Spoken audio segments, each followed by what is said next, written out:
BJ the Brave here, bringing some exciting news. We're about to break down the January 2024 patch for Warhammer 40k Warpforge. And guys, just to make this extra special, I haven't even read it yet. Okay, so I am literally going to be reacting and responding to the changes live on this now. So we're going to read through it together and we're going to talk about what's changed and what we think some of the implications will be for the game. So without further ado, let's dive straight on in. Okay, so fight back the green tide in an upcoming balance patch. So a new balance patch is going to make its way into the game, aiming to turn down Ghazghkull's dominance after the last changes. You can say that again. The balance update also aims to increase the viability of some of the least successful warlords and playability of some of the least used cards. Okay, so far I'm absolutely loving this. It's one thing to nerf things that have been dominating in the last month, but I sometimes think that a more creative and fun way of approaching the meta is to look at buffing cards that are just basically sitting there, useless, not being used. And certainly in this game, that applies to warlords too. So far, so good. So we would like every warlord to have the chance on ladder and are working on ways to promote deck diversity. Keep your eyes peeled for new content and check out the full list of balanced changes. Ultramarines. Oh, here we go, boys. Okay, so Uriel Ventress changed description to start with an extra card. Talent, Master of the Fleet. Okay, so because Ventress is the one Ultramarine card warlord that doesn't draw cards, what they're basically giving him is an extra card to start with. Start with an extra card. Now, I wonder whether you get that as part of your mulligan. So do you get like the normal amounts, mulligan, and then you get your extra card, or do you get your extra card as part of your mulligan? That's really interesting, right? Because if you are going second, that means you'd have 5 cards. It must happen after the mulligan phase, I'm guessing, but I don't know. And it looks like Talent, Master of the Fleet. I guess that hasn't changed. The Master of the Fleet, which does 1 damage to 3 units. Okay, next up, the Octavia Infiltrator increased health from 1 to 2. Okay, that's not really gonna make much of a difference, to be honest. That was never like even a feature of it, so I'm not sure. I'm not sure like what the necessity of that is. Maybe they just felt they over nerfed it last time, but that's not. I don't think that's going to bring it back. Next up, the Primus Inceptor increased health from 3 to 4. Okay, so this is the 3-drop flanker, isn't it? Is that right? The Primus Inceptor. Let's just double check. Pretty sure that that is the So if we go on cards, we pick Ultramarines.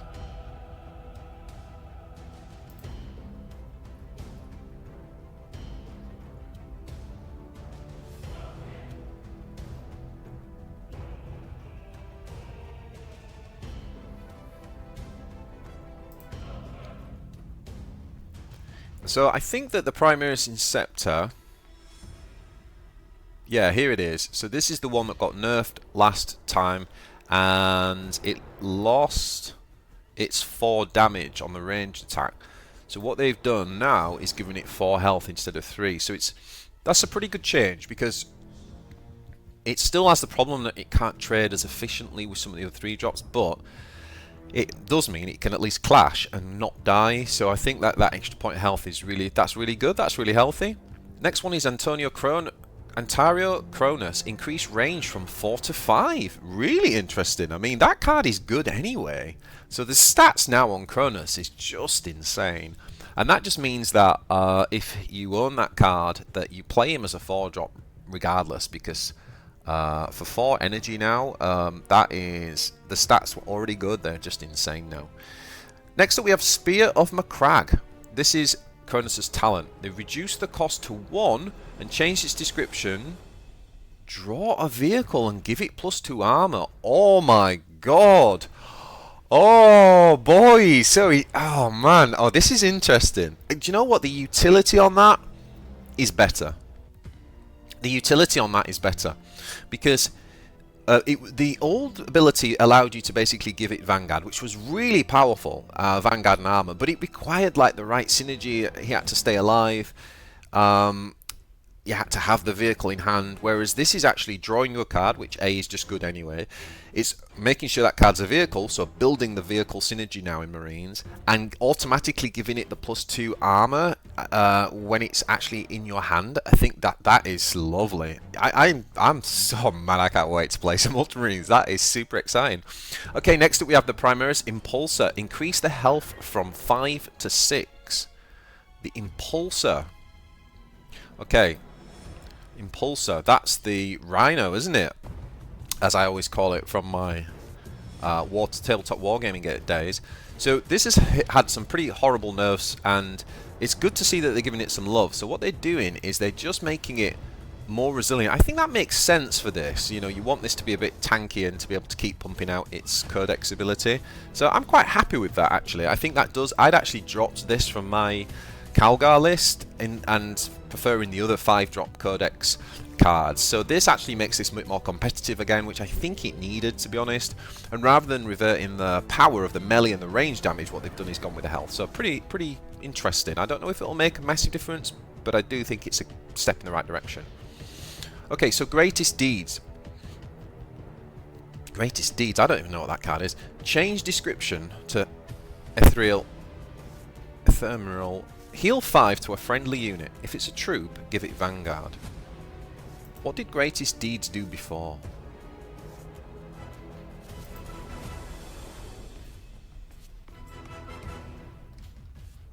Greatest Deeds. It's not on there, is it? I actually don't know what that did. I'm going to have to pass on that one, guys, and come back. Heroes Respite. Reduced cost to 2. Heroes Respite. Okay. That's really good.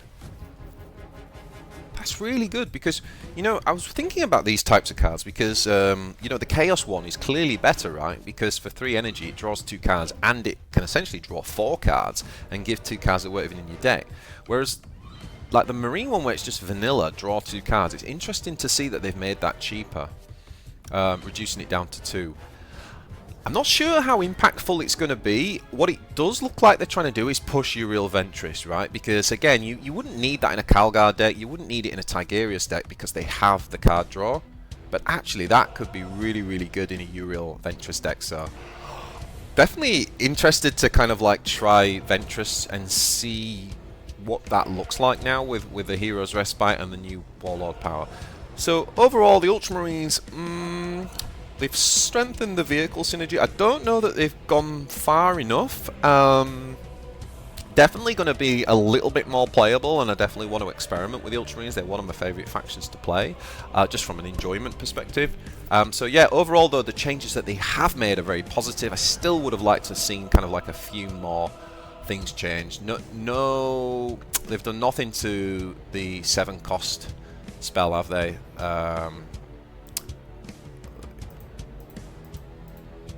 The one that I'm really terrible with names, guys, so do forgive me, but the Angels of Death, that's the one. The Angels of Death card, I really wanted to see something change there, and they haven't touched that. So, but overall, I mean, you know, it's not bad. It's not great, but it's not bad, the changes to Ultramarines. Okay, Goth Orcs. Okay, interesting. Immediately, my first thing I look at here is there's only 2 changes to the absolute busted meta deck. Hopefully it's the right ones. Let's have a look. The Greatest War Boss. Yeah, Ghazghkull's Talent. Change description to give +1 M and +1 R to your troops. If you don't control any, deploy a Grot. Okay, so basically that is what my suggestion was, right? If you've been watching my channel and my content and the podcast that I do with the Ecclesiarch, we were batting back and forth ways they could change it, and I really like this change. I actually think this is, might eat my words, but I think it's close to perfect. I like what the direction they were going with Ghazghkull, but they went way too far. Like 2 Grots was just unbelievably powerful. Essentially 4 health across 2 bodies. There's no other warlord that could just respond to that, and so you're immediately losing value every single time Ghazghkull played that. Whereas one grot is slightly less value than, say, Galen producing a Storm Guardian, or even like Nemesis producing a Necron Warrior. But that's okay, because it has that secondary ability, which is to, you know, build essentially an already developed board, making it more powerful. So I really like that change. It doesn't nerf Ghazghkull into the ground. He's very, very playable. Yeah. Well done. Good change. What we got? Macari the Grot. We have changed the description to adjacent units have +1 M. Ooh. Backlash. Returns to your hand and costs 2 more this turn. Ah. Okay. Okay. So, he's got... so they've made him better, in a sense, that they've now 2 units... sorry, adjacent units get +1 M. So they haven't made it better. No, sorry, they haven't made it better. That's exactly what he already had, isn't it? Yeah. So all they've basically changed is that when Macari returns to your hand, it costs 2 more this turn. So what that does is it gets around the combo that, you know, was OP and got everybody's riled up about, you know, doing the Green Horde and then basically playing the Orc Knob and Macari for an infinite loop where you just keep on bringing Macari on and essentially it acts as an AoE. You won't be able to do that anymore. That's really good. What I love about this change is that you can still... they haven't nerfed Macari into the ground, so he's still very, very usable. To be honest, that combo wasn't being used as much this season as the meta shifted more towards Ghazghkull over Gruk. So they haven't actually changed Orcs too much. I'm not sure how I feel about this. Like, I definitely didn't want them to hit Orcs with the sledgehammer, that's for sure. But Orcs are still going to be very, very powerful, in my opinion. I think Gruk is going to come back. I think we're going to see more Gruk now. But I also think Ghazghkull's still very powerful. He's not as broken as he was, which is hopefully enough to just let people back into the meta a little bit. But you know, you can still, if Ghazghkull goes second, he can still get the free 2 grots from the grot tower, so he can still start the game with 3 grots. It's still a very powerful opening. None of the troops have been checked. Spanner stuff hasn't been checked. Orcs are still in a good spot. Honestly, Orcs are still in a good spot. We just can't do the abusive grot thing anymore, which is great news for the game. Let's move on. Let's take a look at the Black Legion. Venom Crawler now has 1 armor. That's insane. I mean, that card is already like one of the probably underused cards. Like, it's a good card, and getting 1 armor makes it, that now makes it like, that might be the card that now helps Chaos to like transition, like an Abaddon cult Chaos kind of build, like actually help it to transition into a slightly later game, because what's happening at the minute is a lot of the builds are kind of capping the deck building at kind of 6 energy, whereas Venom Crawler, yeah, I mean, like, that's a unit that people have to get rid of, and it suddenly speeds up the tempo for Black Legion, so that's a powerful change. I mean, let's see how that looks, but it's if you're a Chaos player, that's a great change. Okay, Diabolic Strength, Silas Talent. Change description to heal 1 to your units and give them +2 melee this turn. Okay. So they've got rid of the does that mean they've completely got rid of the randomness then? Or is that just one of the 3 choices?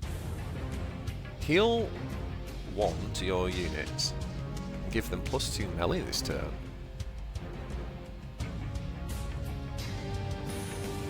Wow, that's pretty good at keeping your units alive. Is that... what I'm not sure about here is whether they're saying that... is Diabolic Strength one of the 3 options at the minute? Is that the name of one of the 3? I've really not played him enough to know. If it is, then this is like pretty pointless because it's still like random. But if it is that there is no 3 random anymore and you just get this ability, then that's actually pretty good. That's actually pretty good. You're trying to keep your units alive. Giving them +2 melee as well is a bit scary. I'm interested. I want to clarify how that works, but if it is just like what his ability is now, then I'm pretty good. I think it's pretty good. And then they've also changed the Hellspear Assault for Harken Willclaimer, and they've changed the talent to say Your Warlord gains Blast 2 and Strike. Blast 2 and Strike. Give a Dark Pact to a friendly troop. A random. Wait, okay. Wait, what? Blast 2 and Strike? So they got rid of the flying element.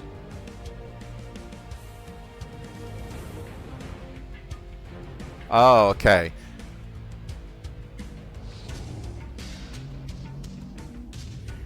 That... Wait, do we... Okay, they're going all in on the Dark Pact. So basically, every time he attacks, because Strike just means he doesn't die, which he can't die, right? So, if he dies, it's game over. So, basically, he's keeping his ability. He's losing Fly, by the looks of things. And he's gaining... Just give a Dark Pact to a random friendly troop. Okay, so it's not that the Dark Pact is random. It's that the selection of the troop is random. Is that right? So do you get to select what the actual ability is? Again, this is kind of like one that needs a bit of clarification, but it's definitely interesting. It definitely makes him much more usable for sure, right? Like what they're learning here is the turns that the preliminary ability can't work, they need something else, and that's apparently what's happened there with the Black Legion. Okay, overall with Chaos, I'm a bit disappointed. They're still leaning into the Dark Pact. There's still a load of units that are kind of unplayable. I just think there needs to be a lot. There just needs to be a lot more happen to Chaos than this. I mean, don't get me wrong; those changes are good. It seems like the focus is just on the Warlords, but I think Black Legion needs a lot more, an awful lot more doing than this. Okay, finally, we have Hype Fleet Leviathan Spirit Leech, the Neurofops talent. Change description. I wouldn't have thought this would have needed changing. Deal 1 damage to an enemy or give 2 health to a friendly unit. Okay, that is a really big deal because what they've essentially done is increase the health buff by 1, and that's massive in Tyranids. And it's also one of the reasons that makes Swarmlord really good, is that his thing automatically gives a health buff on top of the Melian range. But being able to give +2 means that Neurophop is now much more able to keep units alive, which is paramount in Tyranids, and it also means that when he uses the Synapse ability, he can actually use that, I believe, to heal himself, or does it say to a friendly unit? I'd have to check. I can't remember whether that... I think that works on him. If you play it on a friendly unit and the unit has Synapse next to the Neurothrope, then I think the Neurothrope gets the health bonus. So you've actually got a really more effective way of keeping him alive as well, which is important because he's a 35 health Warlord. Interesting. Hormagorn. Increase melee attack from 2 to 3. Interesting. Okay, this is the sort of thing I want to see more of, right? Like, we're talking about a unit here that just doesn't get played, and because of the swarm it's a key part of a swarm strategy. So now that's kind of interesting. Like, does the Hormagorn does that allow us to start seeing a little bit more of the swarm synergies to playing the Tyranids? Genestealer changed camouflage for stealth. Oh, lowered health from 4 to 3. This is a good change. This is a very good change, guys. This means that the Genestealer can actually stick on the board now for the 1 turn, which means that it will produce a second Genestealer in hand, and again allow for a swarm dynamic. So it looks like a sort of Hormagorn Genestealer archetype might be opening up here. This is much more exciting than kind of what they did with the Black Legion. Like, they're actually buffing the units and opening up archetypes. So that's really cool. Really cool. Leviathan's Tendrils. Ooh, this is a good cat anyway in the faction, but it's again like the Marine one. It's vanilla. Change description to draw 2 cards. Give 1 health to any troop drawn. Oh, that is superb. That is a really fitting... That's a great way to buff. So what they're doing now with these 3 mana draw 2 card spells is they're giving them a secondary ability that fits the personality of the Legion. Obviously the Ultramarines just get a discount, but it looks like the Chaos one gets the Dark Pacts, and now it looks like we get the +1 health for the Tyranids, because, you know, when it comes to High Fleet Leviathan, you need your troops to be big, you need them to survive. Okay, I have to say, like, overall, I'm really happy with the changes that they have made. I don't look at the changes they've made and go, that's a bad change. I'm disappointed with Chaos, and I'm a little bit disappointed they perhaps didn't go a little bit further on maybe a few of the Orc units. I'm not sure, looking at this, whether Orcs will be knocked off the top of the meta, to be honest, but it'll certainly be a lot more bearable, that's for sure. But they're still very powerful, right? They're still very powerful. They've still got the... They can still Makari and Warbike and what's it called? Choppy. +2 attack twice. They've got all the finishers there. I think Orcs are still looking very, very good. Ultramarines, I don't know whether they've gone far enough, but there's some fun changes there. Definitely going to make them a little bit more competitive.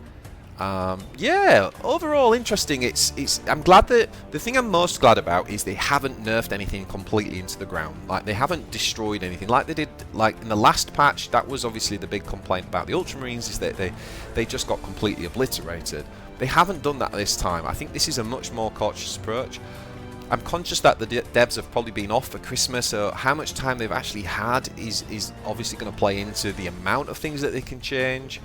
I would hope to see more changes of this nature, like this sort of thing, continuing, and perhaps in a couple of weeks maybe we'll get another one a bit quicker. That would be great. Or if not, in the next patch we'd need to see kind of probably double the amount of changes. But you know, in terms of what they have changed, really exciting, really looking forward to jumping in, really looking forward to trying out some of the Gaunt synergies, testing out the Ultramarines, and